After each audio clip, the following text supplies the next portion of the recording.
ये जो date sheet आपको दिखाई दे रही है यही सबसे बड़ा कारण है आपके फेल होने का। आप ये डेट शीट फॉलो करोगे और कब इस डेट शीट को फॉलो करने की वजह से आपके मार्क्स कम हो जाएंगे, फेलियर कैटेगरी में आप आ जाएंगे, आपको पता नहीं चलेगा।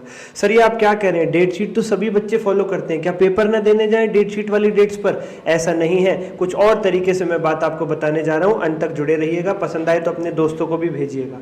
बच्चों इस डेट शीट के अंदर अगर मैं फाउंडेशन की बात करूं तो 12, 14, 16, 18 ये चेंज हो गया, 12, 16, 18, 20 को आपके पेपर है।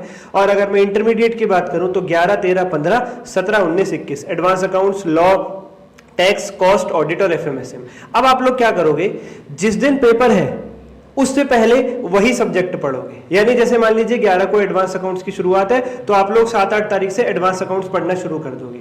उससे क्या होगा, जब 21 तारीख आएगी, 21 तारीख आते आते जो आपके आखिरी पेपर है 21 और 19 को एफएमएसएम और ऑडिट, उन दो पेपर्स में बड़ी समस्या ये हो जाएगी कि 7 तारीख से तुम अकाउंट्स पढ़ रहे हो, बीच में लॉ आ गई, टैक्स आ गई, कॉस्टिंग आ गई, ऑडिट और एफएमएसएम पहले ही थक चुके होगे और गैप हो गया, टाइम गैप बहुत ज्यादा, उसको उठाए हुए।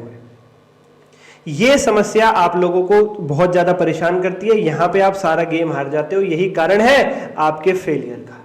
पहले ही थक चुके हो और एफएमएसएम में फिर क्या ही याद आएगा आपको, फिर आप कहते हो ब्लैंक आउट हो गया, फिर आप कहते हो कुछ याद नहीं आया, फिर आप कहते हो पढ़ा सब कुछ था, पेपर के एंड टाइम से एक दिन पहले रिवीजन करने बैठे मगअप हो गया। इसकी समस्या आपके भीतर ही है, आपको इसका हल करना है। सर क्या हल हो सकता है इसका? इसका हल हो सकता है प्यारे बच्चों, 1 जनवरी से लेकर 10 जनवरी तक के बीच में आपको इस प्रकार से शेड्यूल बनाना है कि कोई भी सब्जेक्ट एक सांस में एक साथ रिवाइज नहीं करना कि भाई 3-4 दिन उसी में लगे रहे और बाकियों को छोड़ दिया। सबको साथ साथ इन पैरेलल लेकर के चलना है। डेली थोड़ा थोड़ा सारे सब्जेक्ट्स पढ़ो या फिर डेली 2-2 सब्जेक्ट्स एटलीस्ट पढ़ो। हर सब्जेक्ट के बड़े बड़े चैप्टर्स उठा लो और एक दिन में 2 सब्जेक्ट के बड़े बड़े चैप्टर्स पढ़ो ताकि गैप ना बने।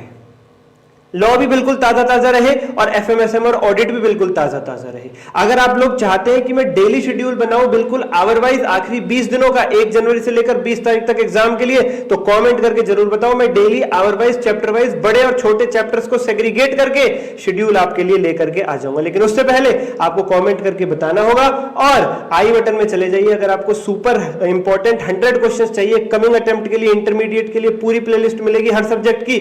और फाउंडेशन जनवरी 25 के लिए अगर आपको चाहिए रिवीजन सीरीज हर सब्जेक्ट की, जहां पे हमने 80 to 90 मार्क्स कवर अप करवा दिया है, ऊपर आई बटन में लिंक आपको मिलेगा। आज के लिए इतना ही, धन्यवाद प्यारे बच्चों।